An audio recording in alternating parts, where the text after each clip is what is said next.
There are two things that we someone that sat me down and taught me about them. Two things I wish I didn't have to learn the hard way. And this will have saved me from unnecessary drama. This will have saved me from people that have no business being in my life coming in. This is Femme and Fine. If this is your first time of being in my channel, welcome. This is a place where we believe every woman who finds it, find it at the right time. So if you are here, trust it and let's begin. Those two things are, those two things are uh, discernment and self-preservation. It's very important. In fact, it's a survival tool for all women to have. And this is so important. It's not like big deals, right? Like things that belongs to um, a big textbook, a self taught textbook, or all those big deals. But they are not. They are highly practical and they are important.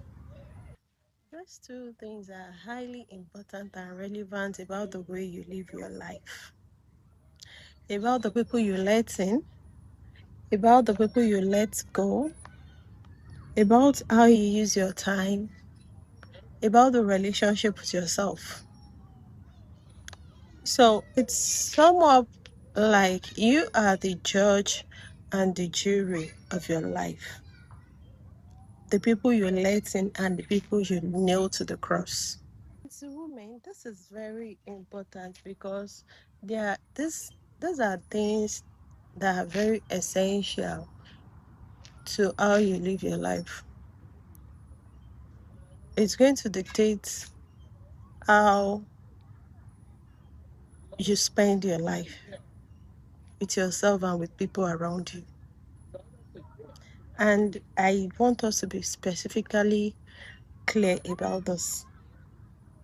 It's not something that should be confused with each other because they are two separate things, two separate meanings, and separate ways. Self, the act of discernment and self-preservation. They are survival tools which every woman should have, as it's very important in this world we live in. Let's talk about them. Let's really talk about them. Self-discernment is the ability to see and read things with clarity, things that are in front of you, to be able to transmit it clearly between your eyes and your brain.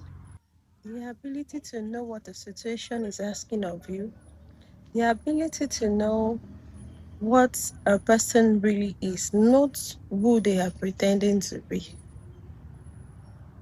and to get the message clearly without talking. The ability to know the difference between what is true and what is comfortable.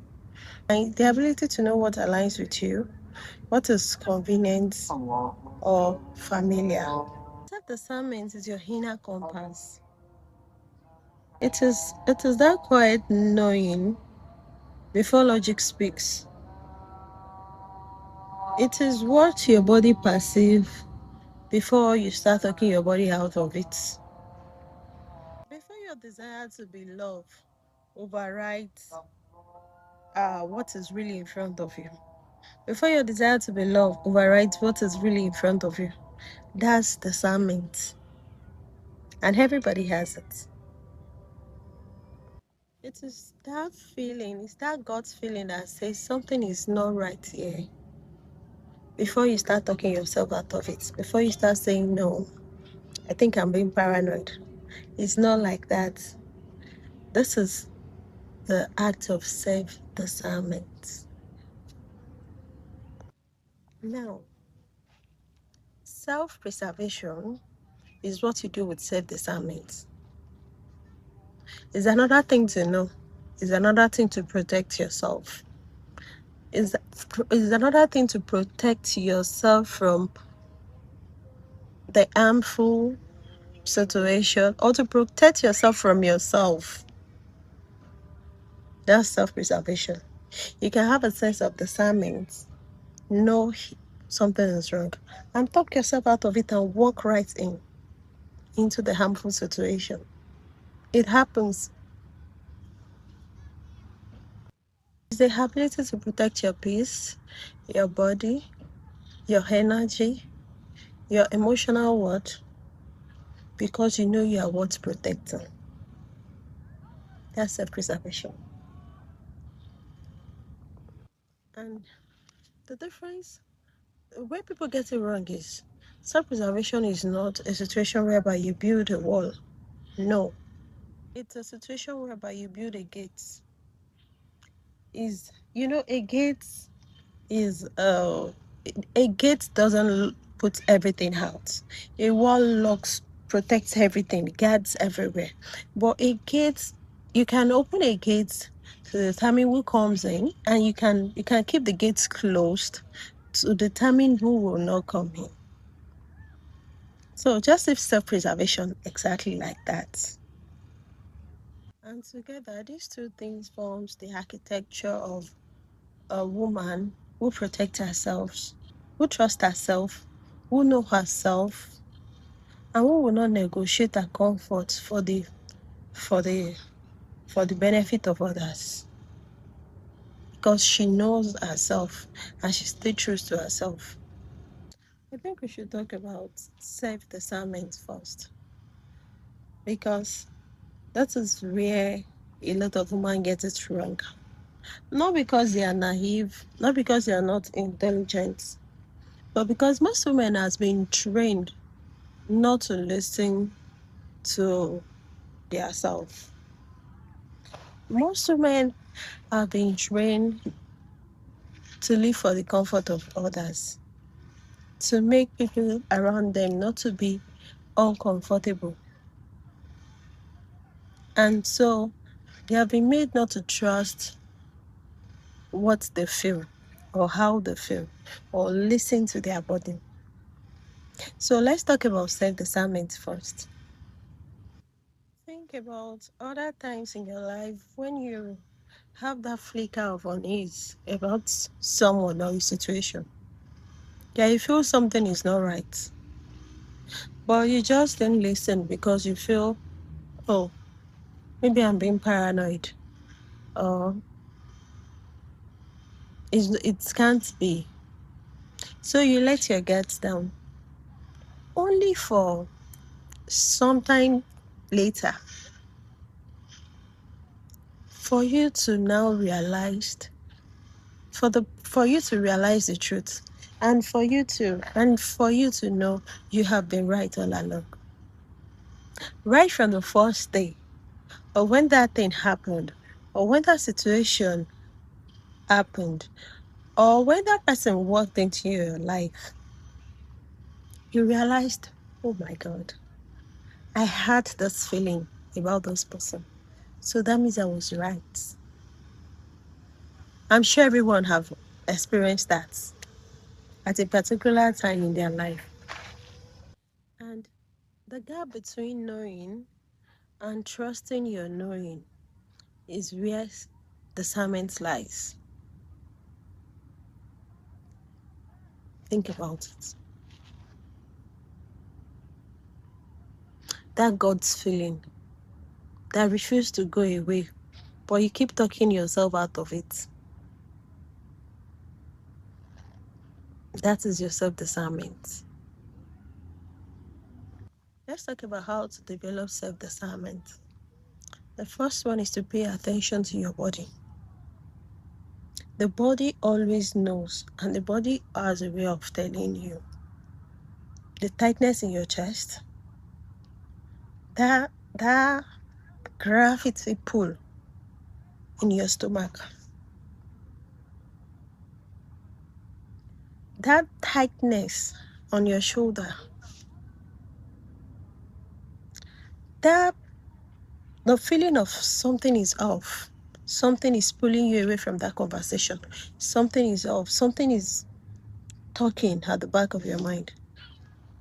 You need to always listen to those feelings when they come, because that's a way to develop and to be aware. Another one is you should always study behavior over words. A lot of us don't study behavior over words.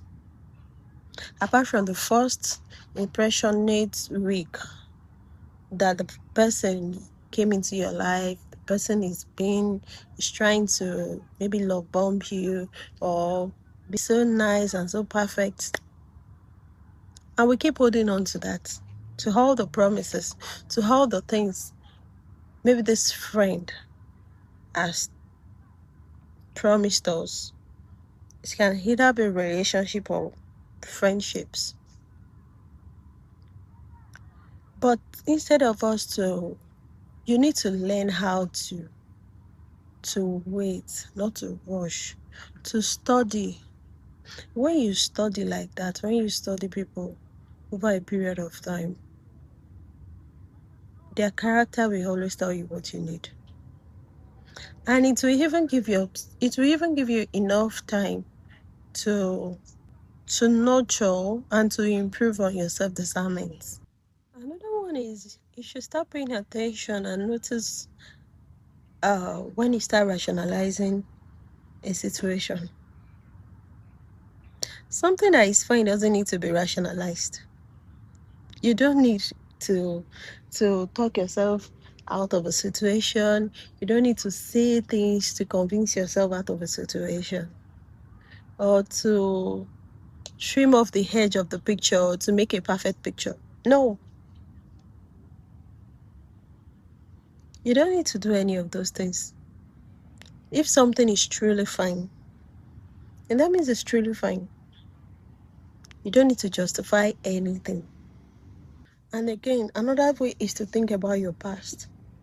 Think about the relationships or the friendships that have gone sour. Think about the first time you already sense something is wrong. That way, you can be able to hone your discernment skills that way, because that means you have always been right all along. The body always knows. So all that matters is just for you to listen and pay attention. Discernment without self-preservation is like having two healthy eyes and not using it to see, and walking straight into the harm's way.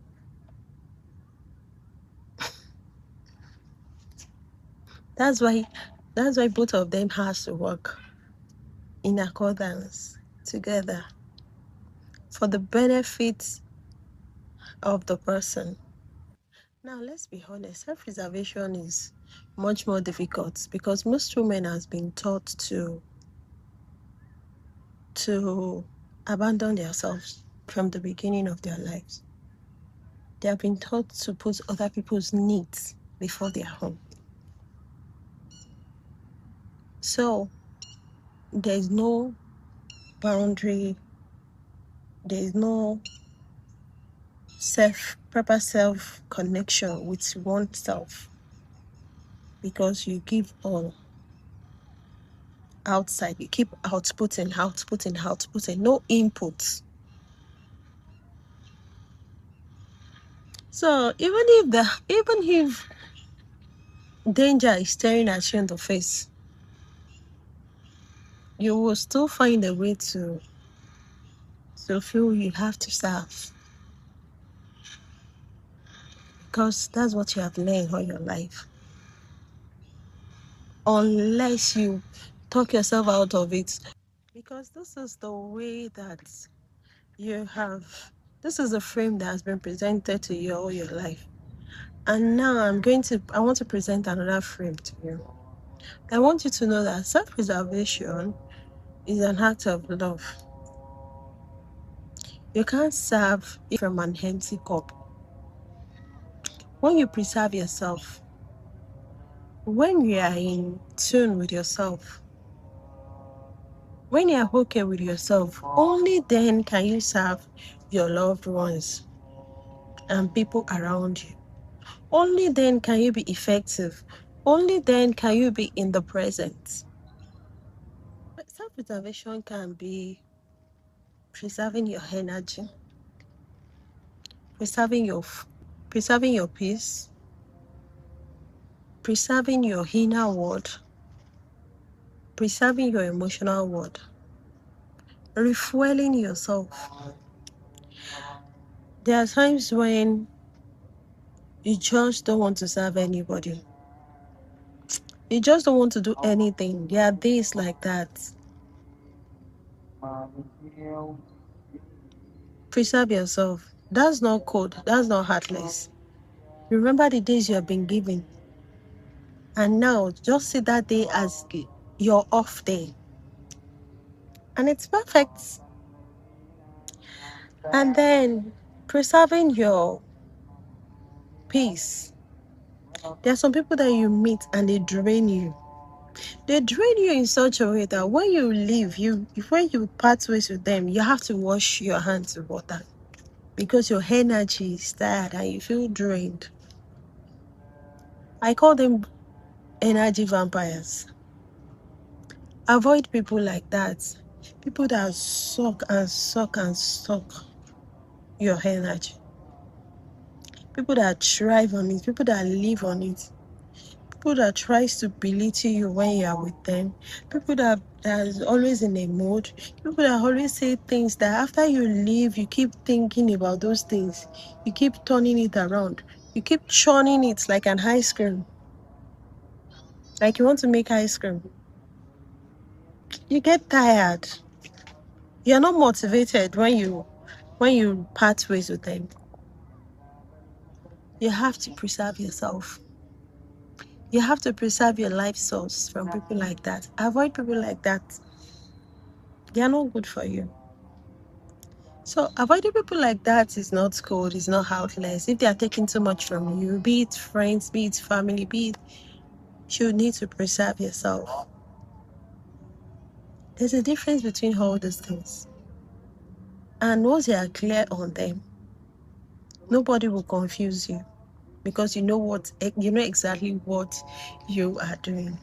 Reasons why women need these two things I have been talking about is because women have been taught to give themselves away. Like I've been saying, women has been taught to make everybody comfortable. Women have been taught to give and give and give and nurture. I'm not saying caring for people is not good. It's good. I'm not saying, but what about yourself? A lot of women have been they have been in trouble due to finding yourself in a situation whereby you will have worked yourself out of within a few minutes. But because you don't want to make anybody uncomfortable around you, because you care so much about how people are going to perceive you or how you're going to make people feel or what people are going to say about you, that few minutes turned into years, turned into decades. And they just continue staying in that toxic relationship. And some even lost their lives. This is the beginning of things like that, where you don't have self-discernment and self-preservation. Things like that can happen to you. Nobody is protected. It's not a matter of being intelligent. It's not a matter of being naive or anything. It's important you have those things. And this is why these things cost women to stay in toxic relationship, to stay in friendship that drains, to give a life of service to others that did not get appreciated for anything. They took you for granted.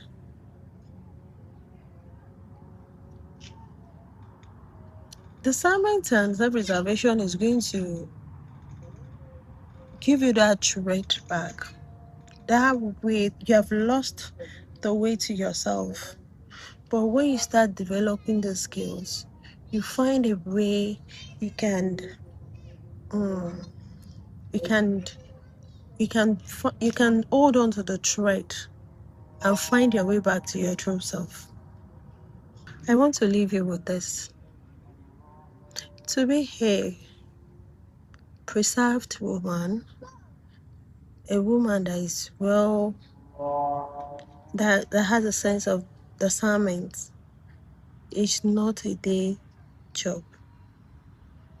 It's a skill that you have to practice every day. It's not something you just read about or you listen to it right now, you start doing it and everything is perfect. No.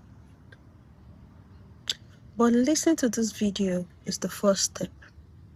You can start this by trusting your next feeling, by not running away from that feeling, by not taking yourself out of that feeling, by sitting with it and think about it. What is this feeling trying to tell me? What information is this feeling trying to tell me? Drop a comment below to tell me which one you'll be working on first. Or both. I listen and I read all comments, and I encourage viewers to drop comments. There's no wrong answer. Just drop a comment if it is both or either one that you need to start working on right now. Either one is okay. Subscribe if you haven't, and you can share this with any woman you feel, any woman in your life that you feel they need to listen to this video. I'll see you on the next one. Take care of yourself out there. Bye.